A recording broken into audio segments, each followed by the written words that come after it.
Hi, I'm Chef Carl, Food Whisperer on YouTube, and today we're going to be making the shepherd's pie. But we won't be using lamb, we're going to be using ground beef and pork, and that's not so bad. I think you'll find it to be a moving experience. And this is my new chef coat that my son and grandson, Lombard, Keith, my son, and my grandson probably bought. And my grandson said, "Grandpa, this is going to where all the young chefs are working, using, whatever."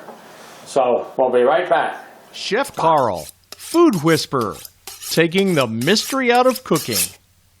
Okay, we're back, and as I said, we're using ground beef and pork sausage from Bob Evans. It's a 1 pound, so basically we're going to have 3.5 pounds of ground meat. So I got some cooking already in the pot, so it wouldn't take forever. And I want about 1 pound of this ground beef. So we're going to take this, about 1 pound. I'm going to break it up into the pot. And then we're going to go from there.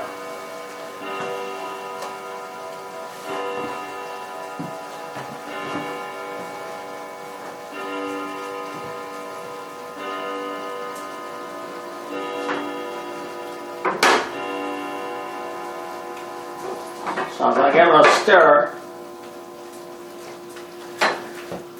and let this all get happy.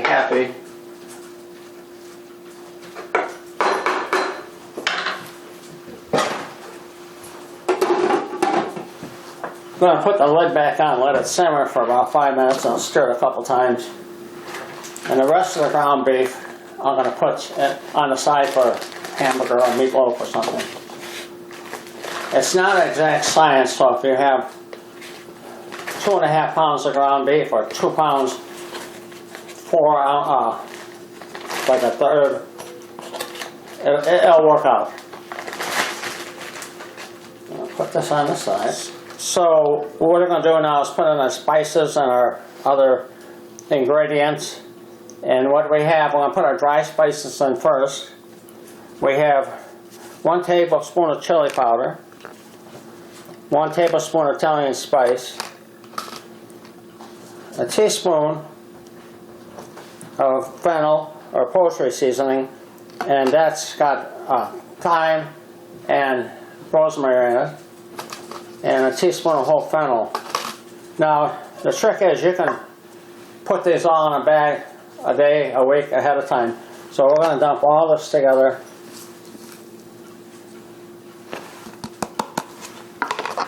Make it easy peasy, pop it easy.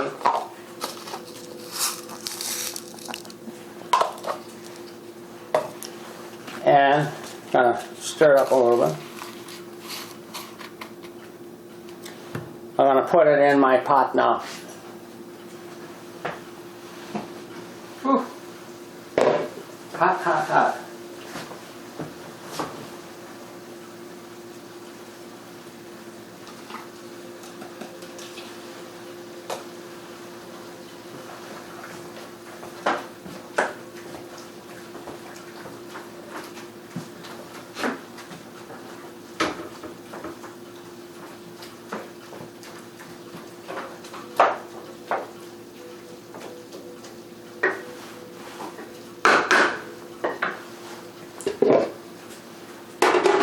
Well, let it continue simmering for about 4 or 5 more minutes. In the meantime, I'm going to put the oven at 450 because everything's going to be hot, and all we want to do is brown off the final product. And then we're going to also now add the tomato paste, beef base, chopped garlic, and flour we're going to sprinkle in.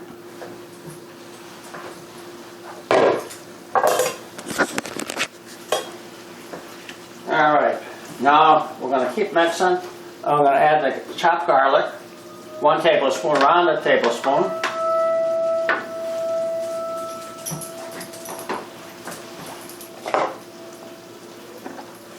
One rounded tablespoon of beef base.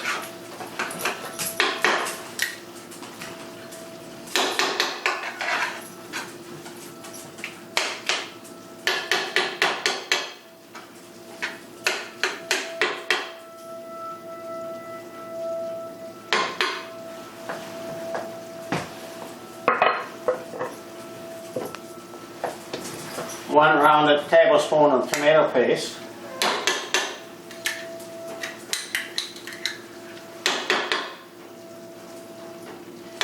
And my hands are clean and I sterilize them every time. I'm going to give this a nice stir up, make sure everybody's happy in the pool.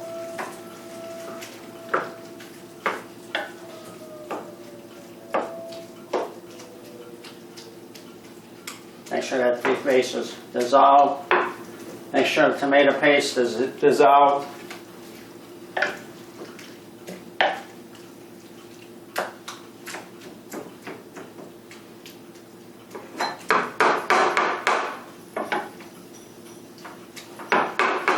And this is looking pretty good. Now I'm going to add 1 cup of water because I want to. No, it helps make a sauce. And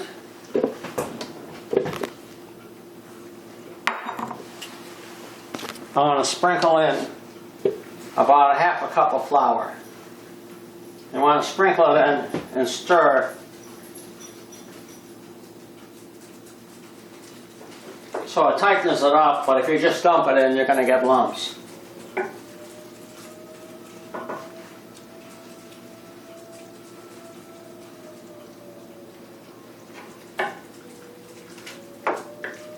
This is going to start to come together now.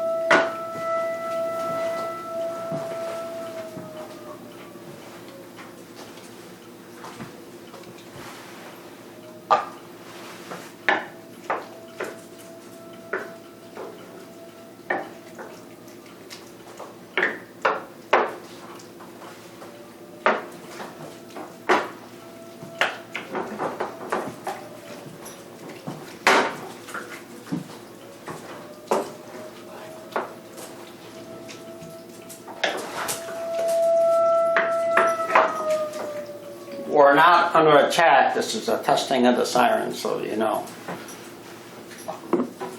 You also want to put in about 5 shakes, 1, 2, 3, 4, 5, of Worcestershire sauce.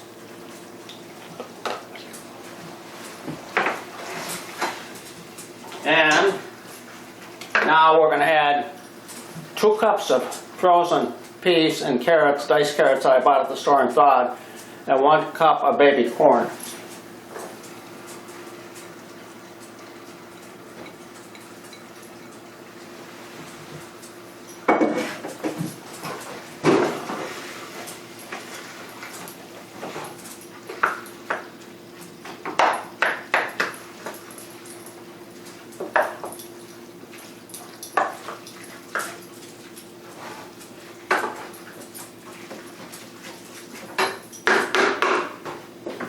We're going to let that simmer a couple of minutes, make everything blend together.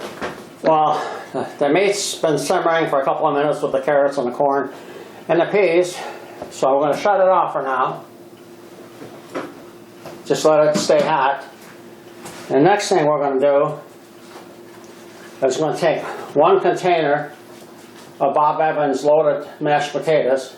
That doesn't have brandy or whiskey, it's just got cheese and jalapenos and bacon, and 1 package of Bob Evans regular mashed potatoes. Got nice cream inside. You're going to heat it up in the microwave, so bear with me.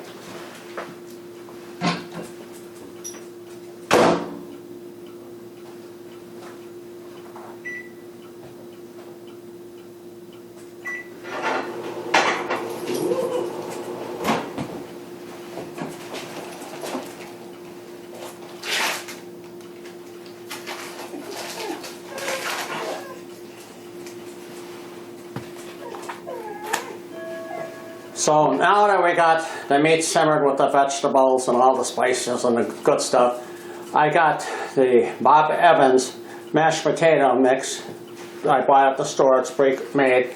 This is just a regular mashed potato with cream and a little herbs in it and butter. And this is the loaded mashed potatoes. It's got bacon and cheese and everything. So we're going to mix them together so that everybody's happy. I heated these up in the microwave for about 2.5 minutes, because we're going to pop this whole thing back in the oven for about 5 or 10 minutes, because the meat's already hot and this is warm, and then we're going to try to brown everything. So you got the two kinds of mashed potatoes, you kind of just smush them around. Yes, smush is a technical term.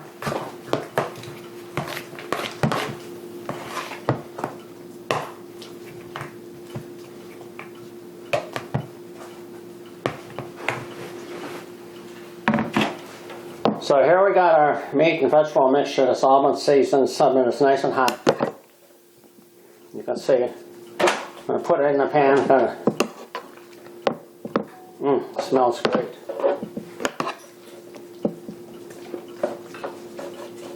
And I think this recipe, when you get done making it, probably costs somewhere in the area of about $1.25, $1.50 per person. And you can't do much better than that. We're going to set it up to look like a lasagna a little bit.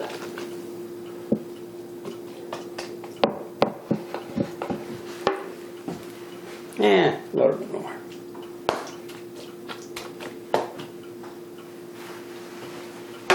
Now what we're going to do is take our mashed potato mix, put some down the middle.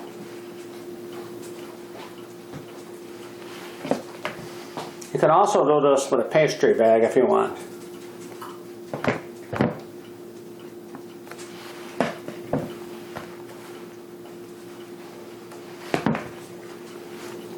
Now when they make it, in a lot of recipes, they take raw potatoes,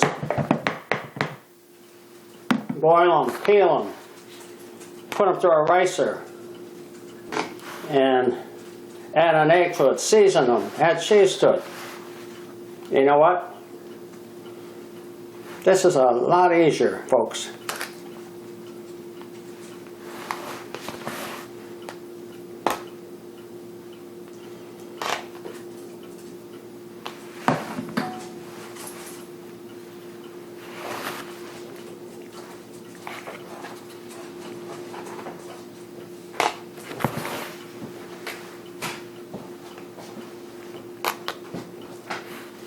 Okay, well, we're almost done, except we're going to put a little bit of finely shredded cheddar, Asiago, and mozzarella. It's like a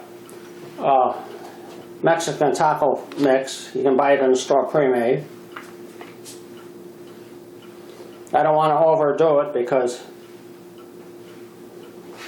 and this is about, again, half a cup or so of grated Parmesan. Let it rain.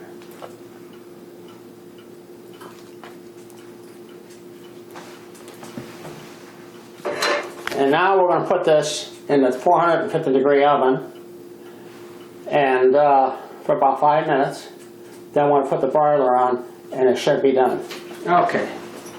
So we're going to put this in the oven on the top shelf. It's 450 degrees for about 5 minutes. You have to remember everything's fully cooked and warm except for the cheese. So all we're going to do is melt and brown the cheese a little bit, and then we're going to put it under the broiler on high, and that should finish it off. So now what I like to do is take the pan, pull it out a little bit, turn it around, because all ovens are a little different on how the air circulation is going. So I'm going to shut the broiler off in the oven and the timer and everything else. And we're going to take the shepherd's pie out of the oven and let it sit about 5 minutes, and then Ward and I are going to take a little taste. So, off, off. There we go.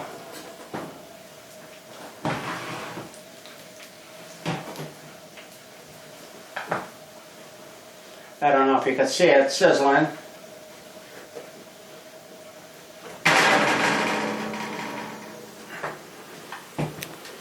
Right on there. Perfect.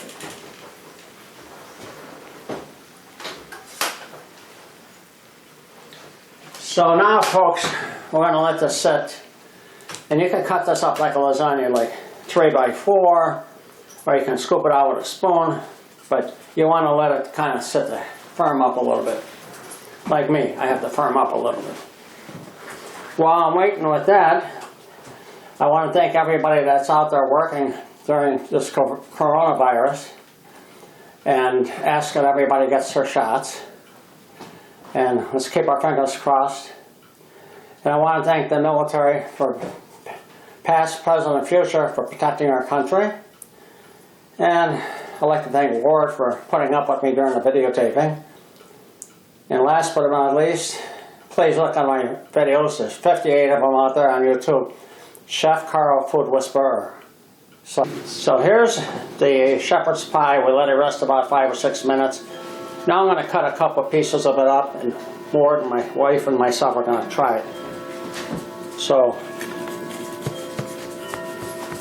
sort of like a lasagna.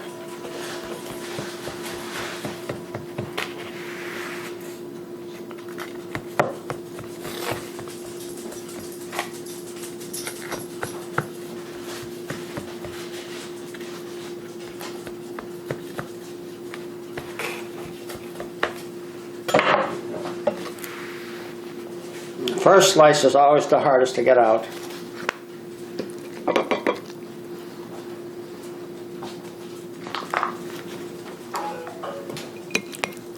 And take a picture of these.